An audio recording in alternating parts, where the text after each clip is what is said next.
Hello dear students, welcome to my channel apex institute of competitive exam.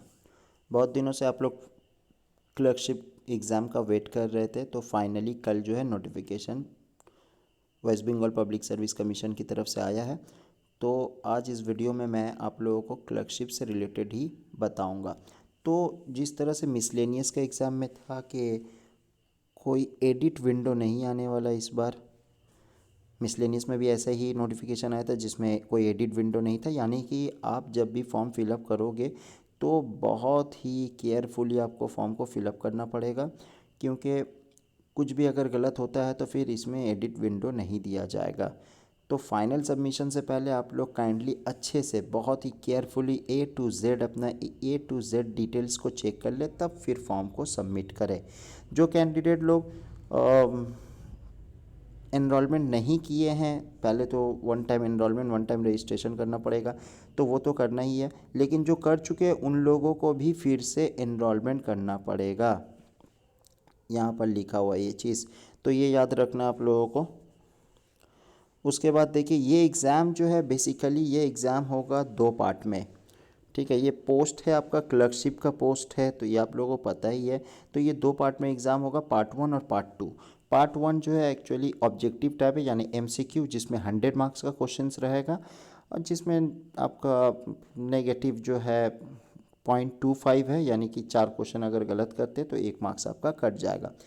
तो जो candidate qualifying marks लाएंगे part 1 में, तो उनको कॉल किया जाएगा पार्ट 2 में। पार्ट 2 जो है वो आपका रहेगा कन्वेंशनल टाइप, यानी कि लॉन्ग क्वेश्चन। ठीक है, तो यहाँ पर क्या होगा पार्ट 2 में भी आपका रहेगा दो पेपर रहेगा, एक ग्रुप ए और एक ग्रुप बी। इसमें रहेगा आपका इंग्लिश 50 मार्क्स का, और इसमें रहेगा आपका जिसका हिंदी है हिंदी, जिनका बंगाली है बंगाली, जिनका उर्दू है वो उर्दू लेंगे, जिनका नेपाली है या जिनका संथाली है, तो इस हिसाब से यहाँ पर मार्क्स रहेगा। तो ये 50 मार्क्स का ये भी रहेगा, 50 मार्क्स का ये भी रहेगा। तो इसके लिए आपको मिलेगा 1 घंटा, इसके लिए भी 1 घंटा, इसके लिए भी 1 घंटा। यहाँ पर जो ऑब्जेक्टिव टाइप का क्वेश्चन रहेगा उसके लिए आपको मिलेगा 1.5 घंटा। तो ये था कुछ एग्ज़ाम के बारे में। और देखिए, वैकेंसी जो है अभी बताया नहीं गया है, तो PSC जो है बता देगा, बाद में डिक्लेयर करेगा कि वैकेंसी कितनी है। उसके बाद देखिए, रिज़र्वेशन तो आप लोग पता है कि SC ST OBC और फिजिकली चैलेंज कैंडिडेट जो उन लोगों के लिए कुछ रिजर्वेशन रहता है, तो जो स्टैंडर्ड रूल रिजर्वेशन का वही रहेगा यहाँ पर। उसके बाद क्वालिफिकेशन क्या है इस एग्ज़ाम के लिए, तो क्वालिफिकेशन इसके लिए एकदम सिंपली माध्यमिक है, यानी कि माध्यमिक या 10th क्लास, यानी कि आपका इक्विवेलेंट माध्यमिक या इक्विवेलेंट है। तो जो कैंडिडेट माध्यमिक पास है वो अप्लाई कर सकते हैं। और साथ में एक बहुत ही इम्पॉर्टेंट इसमें ये एक और क्वालिफिकेशन है, पॉइंट नंबर B, जो कि बहुत इंपॉर्टेंट है, यानी कि आपका कंप्यूटर टेस्ट होगा, टाइपिंग टेस्ट। यानी कि आपको 1 मिनट में 20 वर्ड्स इंग्लिश में मतलब आपको टाइप करना पड़ेगा, और अगर बंगाली में टाइप होता है तो बंगाली के लिए 10 वर्ड्स पर मिनट। तो ये बहुत ही ज़्यादा इम्पॉर्टेंट है। तो ये आप लोग जब प्रीली पास कर लोगे, यानी कि पार्ट 1 क्लियर हो जाएगा, तो पार्ट 2 फिर क्लियर हो जाएगा, तो उसके बाद ये चीज़ होगा आपका, यानी टाइपिंग टेस्ट होगा। उसके बाद देखिए, एज एज क्या है, 18 ईयर्स मिनिमम एज है, और मैक्सिमम है 40 ईयर्स। अब ये तो जनरल कैंडिडेट के लिए हुआ, यानी कि अनरिजर्व कैंडिडेट के लिए, UR कैंडिडेट के लिए।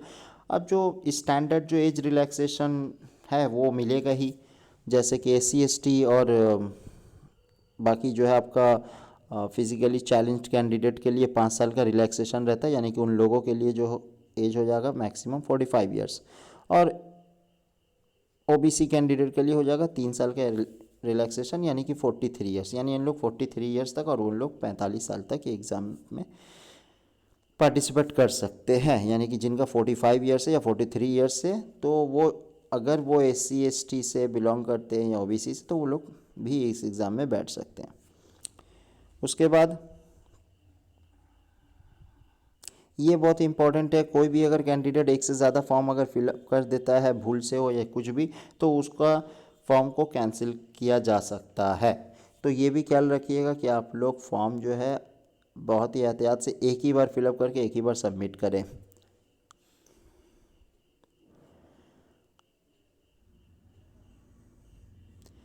अदर रिक्वायरमेंट में आपका क्या है, अदर रिक्वायरमेंट में सिटीज़न ऑफ इंडिया ये तो है ही है, लेकिन सबसे इम्पोर्टेंट है दोस्त जिनका बंगाली नहीं है या फिर जिनका फर्स्ट लैंग्वेज नेपाली नहीं है, यानी कि मदर टंग अगर आपका बंगाली और नेपाली नहीं है, यानी हिंदी है, उर्दू है, संथाली है, तो ये आप लोगों का बंगाली टेस्ट होगा।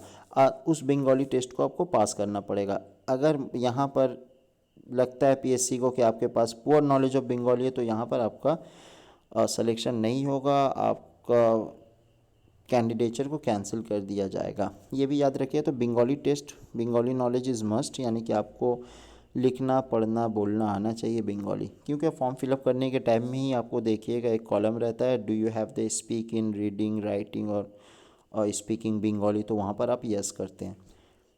तो इसीलिए ये जो है आपका बंगाली का नॉलेज मस्ट है। उसके बाद देखिए फ़ीस कितना लगे इस फॉर्म के लिए, 110 रुपये, और कुछ चार्जेस और भी लगेंगे इसमें।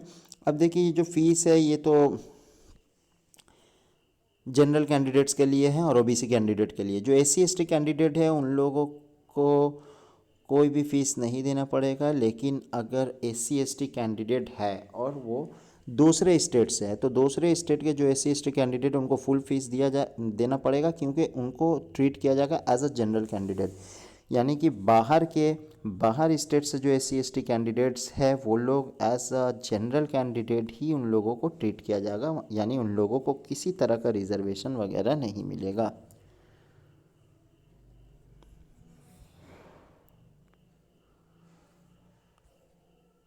उसके बाद देखिए ये तो एक इम्पॉर्टेंट चीज़ है, हर एग्ज़ाम का नोटिफिकेशन में ये रहता ही है, पेनल्टी। यानी कि आप अगर किसी भी तरह से अगर अपना आइडेंटिटी डिक्लेयर करते हैं, यानी अपना आइडेंटिटी को डिस्क्लोज़ करते हैं, आप अपना नाम लिख कर या किसी भी तरह से, तो आपका 10% टोटल मार्क्स को कट किया जाएगा, यानी आपका 10% मार्क्स को काट लिया जाएगा। तो ये भी ख्याल रखना है। टाई ब्रेकिंग प्रिंसिपल क्या है, यानी कि अगर ए और बी दो कैंडिडेट है, दोनों कैंडिडेट ने सेम मार्क्स लाया है, तो किस तरह से यानी ए को मिलेगा जॉब या बी को मिलेगा। तो इसके लिए क्या है, जो पार्ट टू है, यानी कि जो आपका इंग्लिश है और हिंदी उर्दू या फिर बंगाली का जो भी पेपर है, वो दोनों को मिलाकर जिसका हाईएस्ट रहेगा उनको दिया जाएगा प्रेफरेंस। अब अगर मान लीजिए ए और बी दोनों का इसमें सेम है, तो क्या देखा जाएगा, तब देखा जाएगा कि इंग्लिश में मार्क्स किसका ज़्यादा है। अब अगर ए और बी का इंग्लिश में भी सेम है, तो देखा जाएगा एज किसका ज़्यादा है, तो जिसका ज़्यादा एज रहेगा उसको जॉब मिलेगा। डिडक्शन इन मार्क्स तो ये मैंने पहले ही बताया है कि 0.25 कटेगा, यानी कि 4 क्वेश्चन अगर आप गलत करते हैं तो आपका 1 मार्क्स कट जाएगा। उसके बाद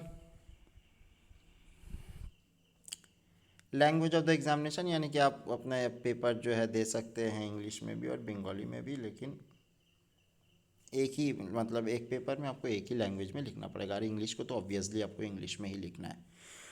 उसके बाद मैं बात करता हूँ यहाँ पर देखिए, पीएससी ने ये फिक्स किया है क्वालिफाइंग मार्क्स, यानी कि अनरिजर्व कैटेगरी यानी जनरल कैंडिडेट्स के लिए 40%। ये देखिए पार्ट 1 और पार्ट 2 दोनों मिलाकर है, अगर दोनों मिलाकर 40% आया है तो उन लोगों को बुलाया जाएगा टाइपिंग टेस्ट के लिए। अगर इकोनॉमिकली वीकर सेक्शन उनके लिए भी 40% है, ओबीसी ए बी के लिए 38% है, एससी के लिए 35%, एसटी के लिए 30%। तो ये सब फिक्स किया हुआ पीएससी की तरफ से। पीएससी को अगर लगता है कि नहीं मार्क्स को, क्वालिफाइंग मार्क्स को हमको कम करना है क्योंकि कैंडिडेट ज़्यादा नहीं हो पा रहे, तो वो कम भी कर सकता है। ये पीएससी के होल एंड सोल पीएससी के ऊपर डिपेंड करता है।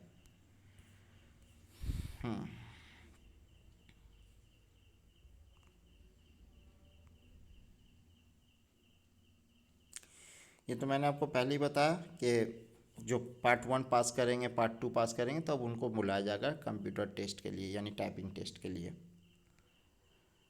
उसके बाद देखिए पोस्टिंग कहाँ का मिल सकता है, आपका सेक्रेटरीट डिपार्टमेंट में हो सकता है, डायरेक्टरेट में हो सकता है, रीजनल ऑफिस में हो सकता है, ये सब कुछ अपॉइंटमेंट्स है कहाँ कहाँ पर हो सकता है। उसके बाद देखिए ये आपको अब फॉर्म जो है फिलअप स्टार्ट होने वाला है 8 दिसंबर से, ये आप लोगों को याद रखना है, और लास्ट डेट है 29 दिसंबर। फ़ीस पे करने का ऑनलाइन भी 29 दिसंबर है, और अगर ऑफलाइन मोड के थ्रू आप फीस पे करते हैं तो 30 दिसंबर है लास्ट डेट। अब यहाँ पर देखिए लास्ट जो है स्कीम और सिलेबस, जो कि मैं पहले ही बता चुका हूँ आप लोगों को, वही चीज़ है। देखिए कि दो पार्ट में होगा, पार्ट 1 और पार्ट 2। पार्ट 1 जो है एमसीक्यू टाइप होगा और पार्ट 2 जो है कन्वेंशनल टाइप। तो पार्ट 1 जो है 100 मार्क्स का रहेगा, जिसमें से इंग्लिश जो है आपका रहेगा 30 मार्क्स का। तो इंग्लिश आपका 30 मार्क्स का है, यहाँ पर लिखा हुआ भी है आपका। उसके बाद देखिए जीएस जो है आपका 40 मार्क्स का रहेगा और अरिथमेटिक भी रहेगा 30 मार्क्स का। तो कुल मिलाकर हो गया 100 मार्क्स।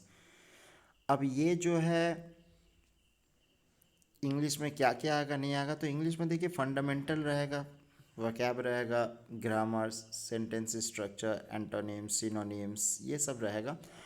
उसके बाद जीएस में क्या रहेगा, जीएस में भी आपका सभी चीज़ आ गई है, जैसे साइंस रहेगा, करंट अफेयर्स रहेगा, और उसके बाद आपका इंडियन हिस्ट्री और इंडियन ज्योग्राफी रहेगा। मैथ्स में क्या रहेगा, मैथ्स में ये सब चैप्टर्स बता दिया गया है। तो ये बेसिकली माध्यमिक बेसिस पे जो है उसी पैटर्न को फॉलो करते हुए आप लोगों को बनाना है। उसके बाद देखिए पार्ट 2 में क्या है, पार्ट 2 में इंग्लिश है। इंग्लिश जो कि मैंने कहा कि 100 मार्क्स का है, नहीं सॉरी 50 मार्क्स का इंग्लिश है, और 50 मार्क्स का आपका जो भी आपका लैंग्वेज है, उर्दू, हिंदी, बंगाली, संथाली, नेपाली, कुछ भी, तो वो 50 मार्क्स और ये 50 मार्क्स। इसके लिए आप लोगों को मिलेगा 1 घंटा। प्रीलिम्स में आपको मिलेगा 1.5 घंटा। अब ये इंग्लिश जो मेंस में आएगा उसमें क्या क्या आएगा, उसमें आएगा आपका रिपोर्ट राइटिंग, प्रेसी राइटिंग और ट्रांसलेशन। सिमिलरली आपका अगर बंगाली, हिंदी, उर्दू, नेपाली या संथाली है तो इसमें भी देखिएगा सेम चीज़ है, एकदम सेम चीज़ रहेगा, ड्राफ्टिंग ऑफ रिपोर्ट या प्रेसी या फिर ट्रांसलेशन। तो ये था पीएससी क्लर्कशिप के बारे में कुछ ज़रूरी इन्फॉर्मेशन। टाइम कम है तो आप लोग जितना जल्दी हो सके मतलब फॉर्म को फिलअप कीजिए और बहुत ही केयरफुली फॉर्म फिलअप कीजिए, और जितना ज़्यादा से ज़्यादा हो सके टाइम दीजिए पढ़ाई में। और ये एग्ज़ाम कब होगा नहीं होगा इसका लिए पीएससी ने अभी कोई भी टेंटेटिव डेट नहीं दिया है, तो माना जा सकता है कि मई जून में ये एग्ज़ाम हो सकता है, ठीक है। लेकिन ये अभी तक पीएससी की तरफ से डिक्लेयर नहीं किया गया। अगर पीएससी कुछ डिक्लेयर करता है तो मैं आप लोगों को ज़रूर बताऊंगा इसके बारे में। तो चलिए यहीं पर होता है मेरा वीडियो ख़त्म। वीडियो अगर अच्छा लगा होगा तो चैनल को ज़रूर लाइक कीजिए, सब्सक्राइब कीजिए। Thank you.